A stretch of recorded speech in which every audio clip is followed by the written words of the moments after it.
पश्चिमोत्तानासन। पश्चिमोत्तानासन का मतलब है it's a forward bending exercise and now we are going to see the variation that is Janu Shirshasana both legs. जब हम जानु शीर्षासन बोथ लेग्स की बात करते हैं, जानु यानी कि नीज, सिर यानी कि हेड की बात हो रही है। तो यहाँ पर आपके सिर जो है बेसिकली वो आपके नीज को टच करते हुए आपको होल्ड करना होता है। Let's go with the steps now. First you have to sit with both the legs straight. आपको दोनों पैरों को सीधे रखते हुए इस तरीके से बैठ जाना है। After sitting in this position what you have to do, you have to keep your spine straight. आपको आपकी स्पाइन को स्ट्रेट रखना है। You have to take your hands up, हाथों को ऊपर लेकर जाना है एंड स्लोली कमिंग फॉरवर्ड, आगे आना होगा from your lower back, not from your middle और अपर स्पाइन। लोअर बैक से आपको आपके कमर के हिस्से से डाउनवर्ड आना है और अपने आगे वाले पैरों के फीट्स के यहाँ पे हग करते हुए अच्छी तरीके से पैरों को आपको अपने फोरहेड को हेड को आपके नी से टच कराते हुए होल्ड करना है। Let's do this.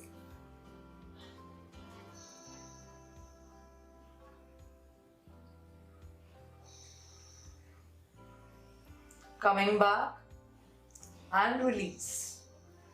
जब आप इसे कर रहे हो ध्यान दीजिए कि आपके दोनों ही पैर अच्छी तरीके से सीधे रहे, आपके नीज अच्छी तरीके से एंगेज रहे और आपको आगे फॉरवर्ड बेंड करते हुए अपने कमर से आगे की ओर, लोअर बैक से आगे की ओर, नीचे की ओर मुड़ना है और अपने हेड से अपने नीज को टच कराना है, अपने पैरों को अच्छी तरीके से लॉक करते हुए। Now relax. This we have done with the steps. Now we are moving for the alignment. So again what you have to do, both the legs straight and you have to sit properly.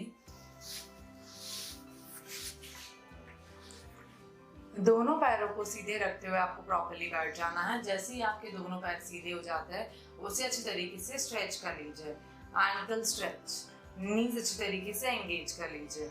आपकी spine जो है उसे अच्छी तरीके से engage कर लीजिए। अपर, middle and lower spine अच्छी तरीके से एंगेज हो जाएगी। एंगेज होने के बाद you have to take your hands up. हाथों को ऊपर लेके जाने के बाद आपको अपने लोअर बैक से आगे की ओर आना है जिसमें आपका हल्का चेस्ट एक्सपांड रहेगा।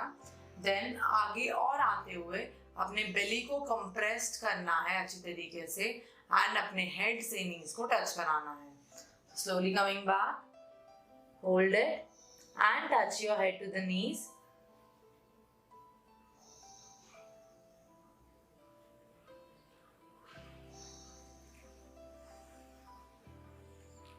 And release.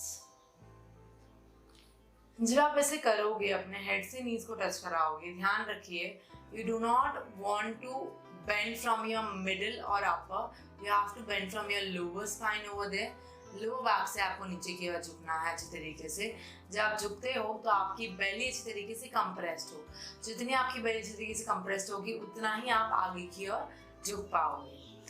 बेसिकली यहाँ पे जो एनर्जी है वो एक तो आपके हिप से लेते हुए नीज से काफ्स, काफ से एंकल्स की ओर मूव करती है। And the second energy moving from your, जब आप यहाँ पर अपने बेली कुछ तरीके से कंप्रेस करते हो तो वो आपके एंकल से from the behind of your back, from the behind of your legs, वहाँ से होते हुए बेली स्ट्रेच मिलता है बढ़िया सा। बेली स्ट्रेच, चेस्ट एक्सपांशन, और वहाँ से वो आपके shoulders, arms as well as wrist की ओर मूव कर रही है। Let's do this again.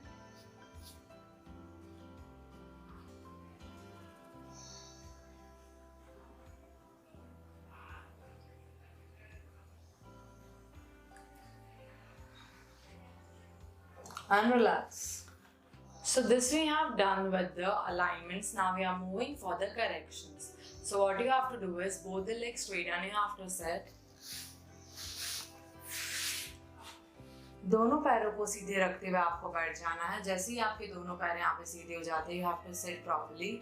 Keep your spine engaged, your lower spine, your middle spine, your upper spine अच्छी तरीके से engaged रहे।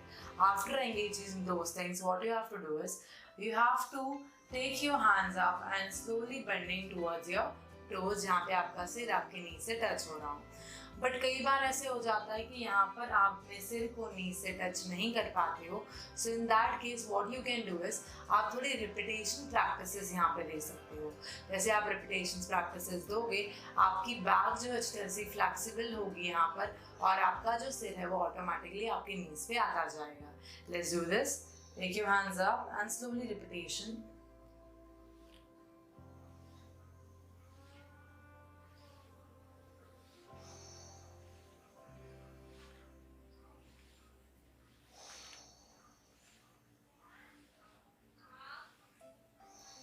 And relax.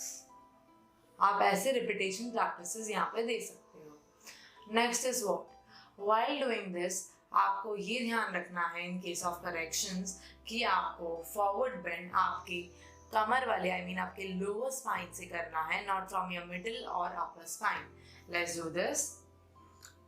Hands up, bending from your lower back,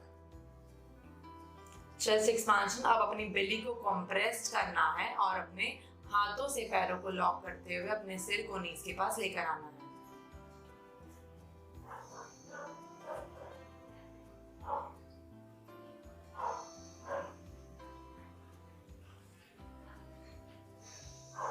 And release. Now relaxed.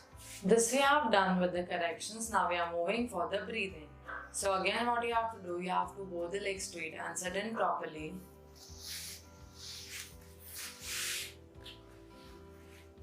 दोनों पैरों को आप सीधा कर चुके हो। What you have to do is while merging the breathing with the posture, जैसे कि आप अपने हाथों को ऊपर की ओर उठाते हो, you have to breathe in. While coming down, you have to breathe out. और जब आप अपने forehead से ज़मीन को, अपने knees को टच कराते हुए होल्ड करोगे, उस समय आपको कुंभक लगाना है। एंड ऊपर आते वक्त दोबारा इनहेल और एक्सहेल के साथ normal. Let's do this. Breathe in, breathe out.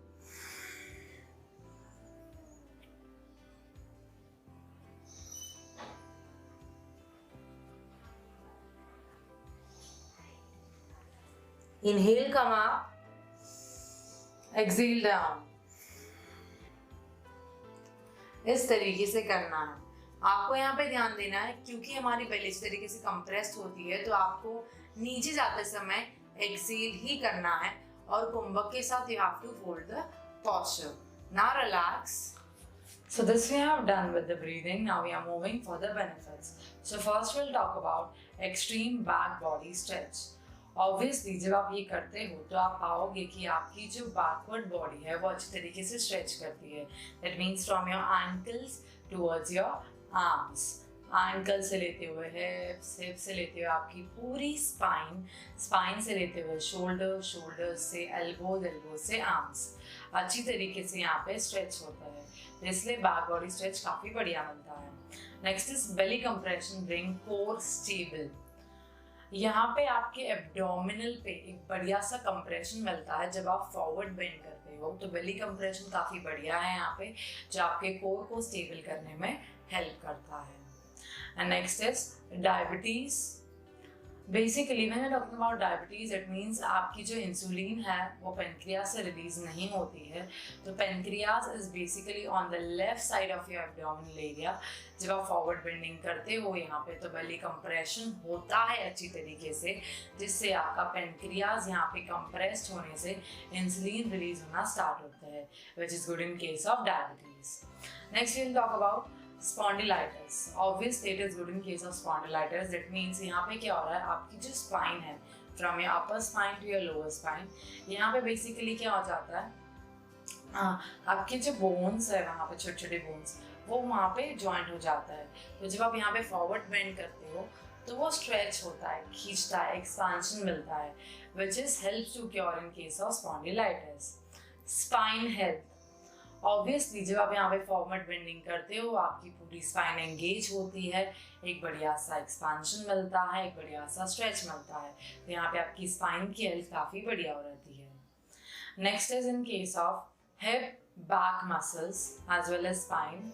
Basically यहाँ पर जो आपके हिप्स है वो बड़े तरीके से स्ट्रेच होता है जब आप फॉरवर्ड बेंड करते हो, तो ये आपके हिप्स मसल्स को भी एक्टिवेट करने में हेल्प करता है। Next is back muscles. Obviously आपके बैक मसल्स को भी बढ़िया से ये स्ट्रेच देता है। वेस्ट टोन, ऑब्वियसली जब आप फॉरवर्ड बेंडिंग कर रहे हो आपकी जो कमर वाली मूवमेंट है काफ़ी अच्छी हो रही है यहाँ से, तो ये आपके वेस्ट को टोन करने में भी बढ़िया सा हेल्प करता है। बेली फैट, कंप्रेशन ऑब्वियसली आपके एब्डोमिनल पे आ रहा है। कंप्रेशन एब्डोमिनल पे आने से क्या हो रहा है, प्रेशर आपके एब्डोमिनल पे क्रिएट होता है जिससे बेली फैट लूज होने में हेल्प मिलती है। So this we have seen the benefits of Paschimottanasana, both leg Janusirsasana.